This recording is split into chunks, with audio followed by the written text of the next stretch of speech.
ujung timur Pulau Jawa, tepatnya di Tegal Delimo, Banyuwangi. Sebuah kisah inspiratif tumbuh dari lahan seluas 25 are.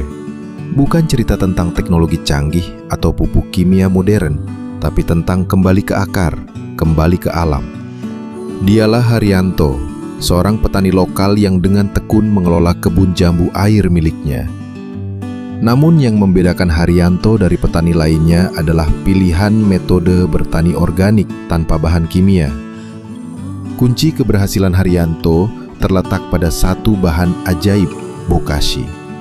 Bokashi adalah pupuk organik hasil fermentasi jerami, sekam, dedak, dan kotoran ternak dikombinasikan dengan EM4. Selain menyehatkan tanah, bokashi memperbaiki struktur mikrobiologi dalam lahan. Bukan hanya memberi makan tanaman, tapi juga menghidupkan ekosistem tanah.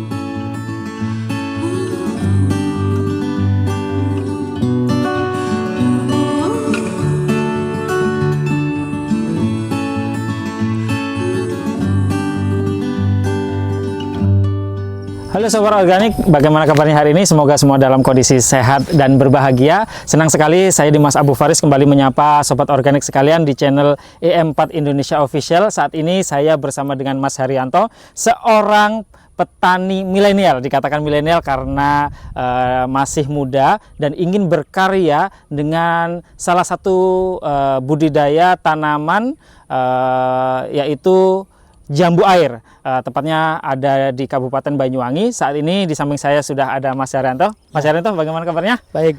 Tetap semangat ya, Mas ya. Semangat, ini semangat. Dengan petani muda ini bisa menciptakan atau membuat sebuah gebrakan, salah satunya dengan bertani menggunakan teknologi EM.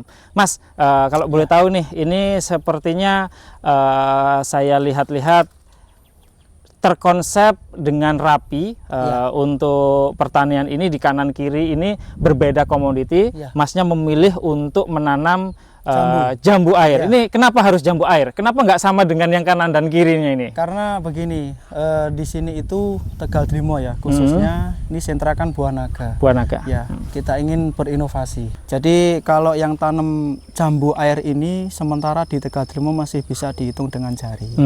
Begitu. Ya, ini kalau saya lihat ini dari tanaman jambu yang ada di belakang kita ini kan masih nggak terlalu tinggi, Mas. Nah, ini apa sudah berumur berapa ini, Mas, kalau boleh tahu, Mas? Kalau ini masih usianya tergolong muda ya, belum ada 2 tahun, tepatnya 1 tahun 5 bulan. 1 tahun 5, 1 tahun setengah lah ya. 1 tahun setengah, dan ini bunga pertama. Bunga pertama ya? Bunga pertama. Mudah-mudahan nanti bisa jadi semua. Ini jadi 1 tahun setengah sudah mulai tumbuh bunga. Ya, bakal buah ini. Bakal buah ya. Bakal buah ini.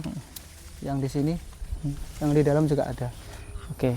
Ini ada berapa pohon, Mas? Ini kalau seandainya kita ngobrol tadi bahwa Masnya ini kan sedang merintis dengan jenis tanaman lain nih. Ya, kalau di sini katakanlah di Banyuwangi adalah sentra dari Buah Naga. Masnya memilih jambu air, kan gitu kan. Ini bagaimana perawatannya, karena ini merintis, otomatis Masnya nggak serta-merta langsung nanam dong.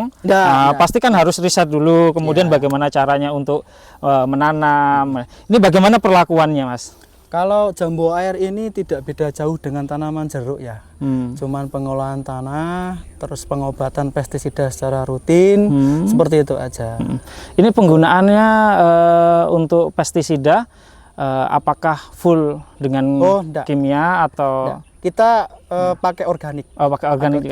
Jadi yang bawah ini terus terang kita kurangi untuk kimianya. Untuk kimianya kita kurangi. Untuk yang di bawah ini kan saya lihat kan berbeda memang, melingkar ini kan tanahnya berbeda dengan tanah yang lain yang ditumbuhi oleh rumput. Ini kalau boleh dijelaskan, ini bagaimana teknik untuk pemupukannya, Mas? Jadi selama 1,5 tahun ini kita pakai fermentasi aja. Bahan utama untuk pupuk ini adalah serintil. Kotoran kambing ya. Bahasa Jawanya kotoran kambing. Kotoran kambing yang ini sudah difermentasi 1 sampai 2 bulan pakai 4 Pakai E4 ya? Pakai E4, pakai E4. Setelah itu ketika sudah siap diaplikasikan, kita bawa ke lahan, kita kasih satu titik ini satu karung. Jadi ini ada 48 pohon. 48 pohon ya. Jadi belum pakai kimia sama sekali. Belum pakai kimia. Cuman fermentasi aja. Kemudian efeknya dari tanamannya yang Mas perhatikan, ya, yang Mas perhatikan dengan penggunaan pupuk organik dengan menggunakan EM tadi, bagaimana Mas untuk efek daripada tumbuhan, misalkan apakah buahnya belum berbuah ya, maksudnya calon buahnya itu lebat atau bagaimana? Untuk fermentasi E4 ini yang kami dapatkan, yang kami rasakan ya, kami lihat di pohon itu daun-daunnya ini tidak menguning, jadi alami karena ya, memang bisa dilihat ya. Jadi apa ya? Penggunaan kimia memang kita batasi dulu karena kan masih awal. Dan nanti ketika ini sudah berjalan, kita tetap pakai fermentasi aja. Oke. Ini di sini ada berapa? 48 pohon. Ya. Berarti kalau 48 pohon itu perlakuan penggunaan pupuknya, penggunaan pupuknya ini diperhatikan dari kuantiti, maksudnya jumlahnya. Artinya ini satu pohon tadi kan bilang sekarung.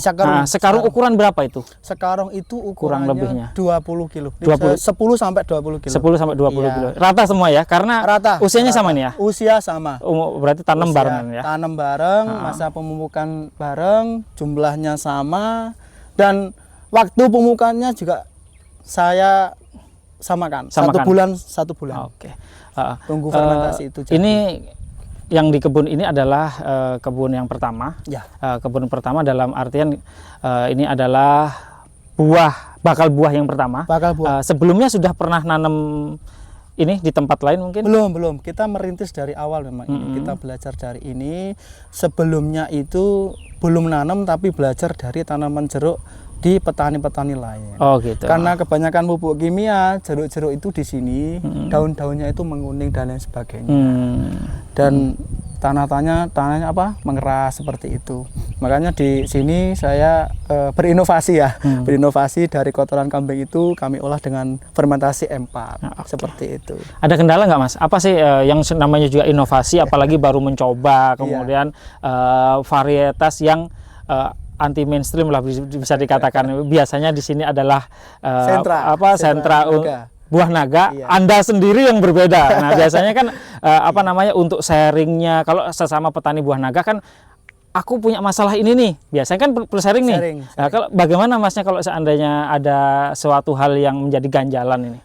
Kalau itu kita optimis saja ya, kita akan sama-sama belajar. Misalkan nanti ada beberapa kendala, kita akan tanya yang lebih senior di pestisida. Kenapa tanahnya, kenapa tanamannya seperti itu. Kalau di naga itu relatif, kalau menurut saya juga tidak terlalu rumit seperti jambu air ini. Kalau jambu air ini kebanyakan kimia menurut saya juga tidak terlalu bagus untuk pertumbuhan daunnya dan bakal buahnya. Kalau menurut saya itu. Ya. Jadi beliau Mas Haryanto ini petani milenial, ya dikatakan milenial sekali lagi karena di usianya beliau ini sudah terjun langsung menjadi seorang petani yang saat ini mencoba untuk menanam jambu air jenis apa Mas? Citra tapi yang jumbo. Citra jumbo ya. Citra jumbo. Ini kalau seandainya boleh tahu kira-kira karena ini masih belum pernah berbuah nih. Baru pertama ini kan gitu. Target dalam dalam 1 tahun itu berapa kali panen kira-kira? Target nih. Targetnya ya. Kalau ini kita melihat ini sekarang di bulan pertengahan ya. Ini targetnya 1 tahun itu 2 kali. Targetnya 1 tahun 2 kali. Targetnya 2 kali. Baik, demikian sobat organik sekalian, Mas Haryanto, terima kasih banyak atas waktunya dan sharingnya. Semoga sehat selalu dan tentunya apa yang ditanam di tempat ini menjadi sebuah inspirasi kepada petani-petani muda untuk tidak takut dalam mencoba hal yang baru. Kan gitu kan? Jadi semoga buahnya lebat, tetap menggunakan E4 Mas ya, tetap menggunakan E4, dan kita nanti ketika ini sudah musim panen, kalau ada kesempatan kami akan liput lagi ke sini. Kalau saat ini adalah masih pucuk ya, calon buah.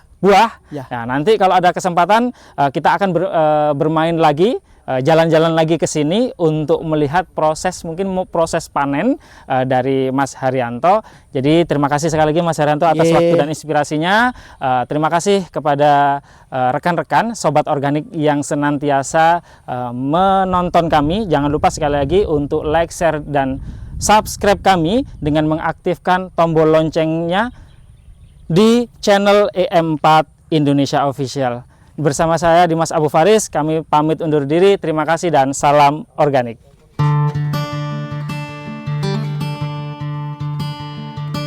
Kisah Haryanto kini menjadi inspirasi. Beberapa petani mulai tertarik mencoba pertanian organik. Pertanian bukan hanya soal panen, tapi tentang masa depan. Pak Haryanto telah memulainya, dan kini giliran kita.